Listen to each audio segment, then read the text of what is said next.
Are you feeling exhausted all day, but when it comes time to fall asleep, you just can't? Well, in this video, I'm going to explain to you why this happens, what you can do about it right now, and how to find out the underlying root cause.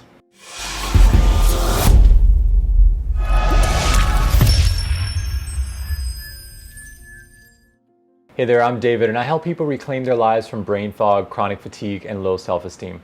So in today's video, we're going to be focused on actionable tips in order to reverse one of the most common things I see in my practice, which is the tired and wired pattern. And this is characterized by having no energy or very little energy throughout the day. And then around 9 to 10 p.m., you get a second wind. And this second wind kind of takes you well into the night. And then you're stuck in this vicious cycle of insomnia and exhaustion. So go ahead and comment below if this sounds like you've experienced the tired and wired pattern. So tip number one is to stop eating 3 to 4 hours before bed. So while I generally recommend a 12 to 14 hour fast, where I see people making mistakes is that they are skipping breakfast and drinking coffee on an empty stomach. Yikes, don't do that. So instead opt for having an early dinner or skipping dinner altogether and then breaking your fast as soon as your day ramps up or you introduce any stressors into your life. Tip number two is Buteyko breathing or 4-7-8 breath. Buteyko breathing was formulated specifically to treat sleep apnea, and it's a very exceptional technique when it comes to getting you from the stress-based response that many of us are in throughout the day into the parasympathetic nervous system. I recommend doing it about 15 minutes before bed, and the video that I use from YouTube is actually right here. You can check out the thumbnail, and it's also located in the description below. An alternative to Buteyko breathing is also the 4-7-8 breath, and you can literally do that one anywhere, and there's many videos. I'll link up the one that I use in the description below, but there are many variants of that one too. So the next tip is to use blue light blocking glasses after sunset. What am I supposed to do? Read a book? So we all know that we shouldn't really be using our devices late into the evening, but I've just found that it's pretty unrealistic to get people to disconnect from their devices more than 1 to 2 hours before bed.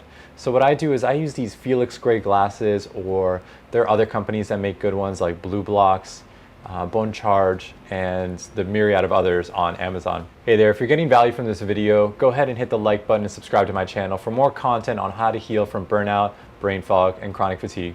Also, if you're interested in the Break the Burnout Cycle PDF guide, you can go ahead and find it in the description below or in the pinned comment. The next tip is using an infrared sauna or a PEMF mat in the early evening. So I've done a review of the higher dose infrared sauna blanket, and there are many other options like the Therasage portable sauna, and of course you can get a traditional wooden sauna. Any of those options work, but there's really no excuse in today's day and age because saunas come in all shapes and sizes, even for the smallest of apartments. So when it comes to sauna's benefits, I mean, there's so many, more than I can cover in this particular video, but the main one I want to talk about is getting you into the parasympathetic nervous system, relaxing your muscles, and really priming you for a restorative night of rest. When it comes to PEMF, it's quite amazing because it does provide negative ions and really mimics the experience of walking in nature, something that we all dearly need as modern humans. So next up is taking a full spectrum magnesium or doing an Epsom salt bath. So when we're stressed out or in a stress-based state all the time, it actually depletes our magnesium reserves. So it's very common when you are stressed out to have low magnesium. And even if you aren't, it's a good idea because it does help get you into the parasympathetic nervous system in a very subtle way. So what I do is I actually take 1 full spectrum magnesium in the afternoon, usually with lunch, and then I take 1 to 2 in the evening. And what that does is kind of calm the central nervous system in a very subtle way, so it doesn't have a sedating quality at all, and you could easily do work or carry on, but I noticed that it does help keep my circadian rhythm very consistent. Next up is using a weighted blanket with binaural beats or some other soothing sound therapy. So if you aren't able to get a portable sauna, a weighted blanket is actually a great alternative. So the way that I recommend using it is 1 to 2 hours before your intended bedtime, just going ahead and disconnecting from your devices, or just using those blue blockers, of course, and listening to some binaural beats, specifically theta waves. You can do a crystal sound bowl meditation, can listen to a calming book, or do a guided meditation with the weighted blanket. And what it's going to do is relax the muscles of your body and really get you into that parasympathetic state, really ready for bed, and it's going to block that second wave from coming in. So the next tip is to use targeted sleep supplements. So for the first couple months, it's fine to actually use a supplement in order to help you reset your circadian rhythm, because let's face it, it's actually pretty hard to do. So I recommend, in terms of ingredients, including valerian root, passion flower, lemon balm, L-theanine, 5-HTP, and melatonin could be a nice add-on as well. So the product that I use is called Sleep Help Support from Equilife, and you can use this in conjunction with the full spectrum magnesium that I spoke about earlier, but I would start with the magnesium to begin with, whether it's a magnesium calm powder or the full spectrum magnesium capsules that I use. So the next tip is a little unconventional, but it's about releasing stagnant energy in the body. So many of us have a lot of body energy, even though we're tired throughout the day. And if you work a desk job or you just generally live a sedentary lifestyle, well, you're gonna have that excess body energy or unprocessed emotions that are residing in the body.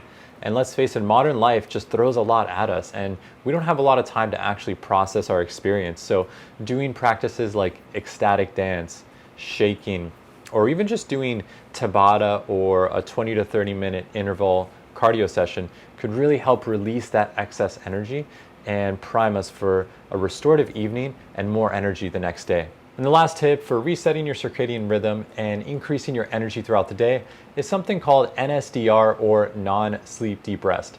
It's kind of taken the world by storm, but it's been around for a while, known under the name Yoga Nidra. And it's really exceptional compared to just traditional meditation, because it is specifically designed to close the browsers of our mind. And we know that, we all have our monkey mind with many browsers open, proverbial browsers, of course. And so what this does is help you shut off the browsers of your mind and really get into your body and turn your brain off, essentially.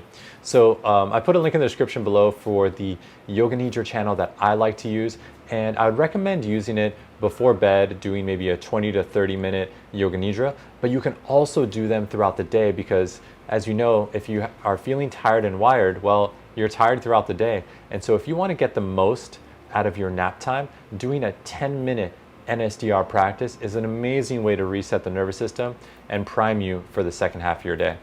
All right, well, that's it for today. I hope you got value from this video, and if you're interested in more content like this on rewiring your mind, reclaiming your health, and living burnout free, go ahead and subscribe to my channel. If you're interested in diving deeper on healing from brain fog and chronic fatigue, check out my course. There's a link to it in the description below.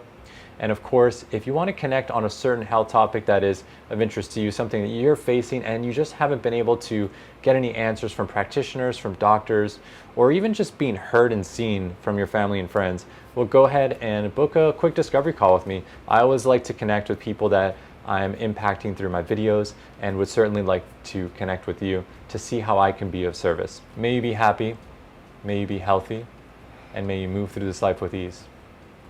I'll see you in the next episode. Bye.